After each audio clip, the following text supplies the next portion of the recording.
kuchliroq bo'lsin, immunitetlari yaxshi bo'lsin deb endi sportga berganmiz. Ichim og'rir edi. Hali baribir ona endi anaqa bo'lib ketasiz-ku. Bo'ldi endi, bormaysan bu safardan keyin derdim-da. Yana hali sal tuzalib qolgandan keyin ketaverardi-da. Akasi ham borgan, ukasi ham borgan.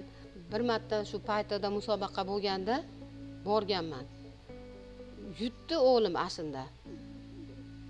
Lekin men ashundan keyin qaytib bularning unaqa musobaqasiga bormadim. Endi yutganiga xursand bo'lasiz, yutug'iga xursand bo'lasiz, lekin baribir bu hali osonlikcha bo'lmaydi-ku narsa.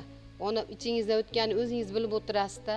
Bolangizni quvonchiga sherik bo'lish, bularning yutuqlariga birgalikda sherik bo'lib, shularni hali duo qilib, yutuqlardan xursand bo'lib o'tirish bu baribir boshqacha narsa ekan.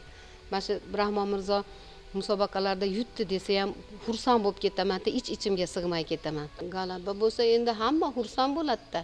Lekin mag'lubiyatidan ham unaqa xafa bo'lib, "Voy, men yutkizib qo'ydim, endi bo'ldi, sportni tashlayman" deganni men ko'rmaganman Dilshodbekni. Baribir yana harakat qilaverar edi. Hali o'ziga ishonchi bo'lgani uchun ham shunaqa bo'lgan bo'lsa kerak deyman. Faxrlanaman.